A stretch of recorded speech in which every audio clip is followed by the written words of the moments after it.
Hello everyone, welcome to mobile bus. আজকে আমি কথা বলবো ইনফিনিক্সের upcoming smartphone Infinix Note 30 Pro এই স্মার্টফোনটি নিয়ে। এই স্মার্টফোনটি কবে নাগাদ লঞ্চ হয় তা হয়তো বলা মুশকিল, বাট এই স্মার্টফোনটি আমাদেরকে কি কি অফার করতেছে এবং এই স্মার্টফোন কেমন হতে পারে এবং কি বাজেট হতে পারে পুরো ভিডিওতে সেটি নিয়ে আলোচনা করবে। এই স্মার্টফোনটি অফার করছে ভালো প্রাইসে, ভালো প্রসেসর, বেটার র্যাম রোম এবং ভালো কোয়ালিটিফুল ক্যামেরা।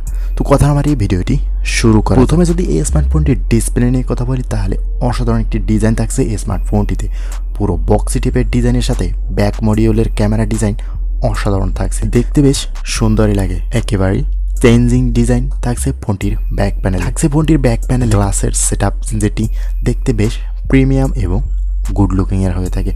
তো স্মার্টফোনটির ওয়েট থাকছে 197 গ্রাম এবং ফোনটির থিকনেস 7.8 মিলিমিটার। বেশ স্লিম এবং লাইট ওয়েটের একটি স্মার্টফোন। এছাড়াও এই স্মার্টফোনটির আরও একটি বেটার অপশন থাকছে, আর সেটি হচ্ছে IP53 ওয়াটার ডাস্ট রেজিস্ট্যান্ট। এরপর যদি এই স্মার্টফোনটির ডিসপ্লে নিয়ে কথা বলি তাহলে ফোনটিতে ব্যবহার করেছে 6.78 ইঞ্চির একটি অ্যামোলেড ডিসপ্লে, যাতে থাকছে অনবিট কালার্স, 120 রিফ্রেশের 900 নিট ব্রাইটনেস। ফোনটির ডিসপ্লে রেজোনেন্স থাকছে 1080x2400 পিক্সেল এবং থাকছে 388 পিপিআই পিক্সেল ডেন্সিটি।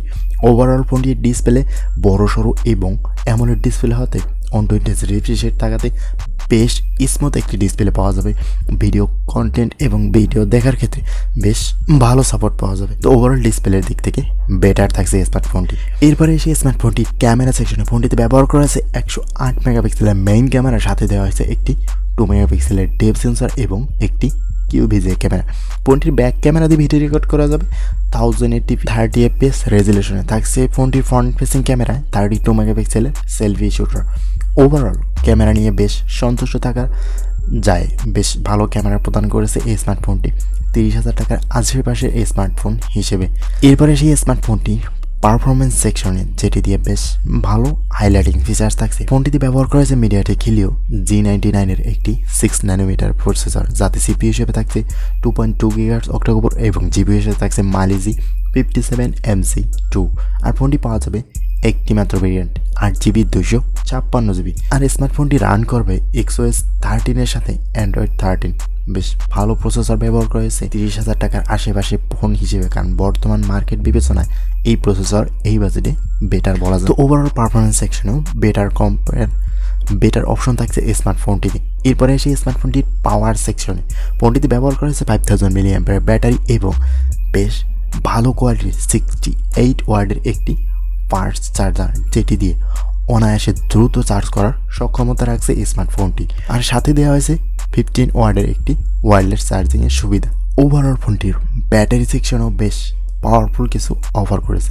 এছাড়া ফোনটি কানেক্টিভিটি সিস্টেমে থাকছে ওয়াইফাই, ব্লুটুথ, NFC এবং চার্জিং হিসেবে থাকছে USB Type-C পোর্ট। আর সিকিউরিটি সিস্টেমে থাকছে সাইড মাউন্টেড ফিঙ্গারপ্রিন্ট সেন্সর। তবে এটা যদি আন্ডার ডিসপ্লে ফিঙ্গারপ্রিন্ট হতো তাহলে বিষয়টা অসাধারণ হতো। এছাড়াও স্মার্টফোনটির নেটওয়ার্ক কানেক্টিভিটি সিস্টেমে থাকছে 4G এর সাপোর্ট, থাকছে না কোনো 5G নেটওয়ার্ক সুবিধা। তো ওভারঅল স্মার্টফোনটি 30,000 টাকার আশেপাশে কেমন হতে পারে অবশ্যই কমেন্ট করে জানাবেন। আজকের ভিডিওটি এই পর্যন্তই, কথা হবে নেক্সট কোনো ভিডিওতে। আল্লাহ হাফিজ।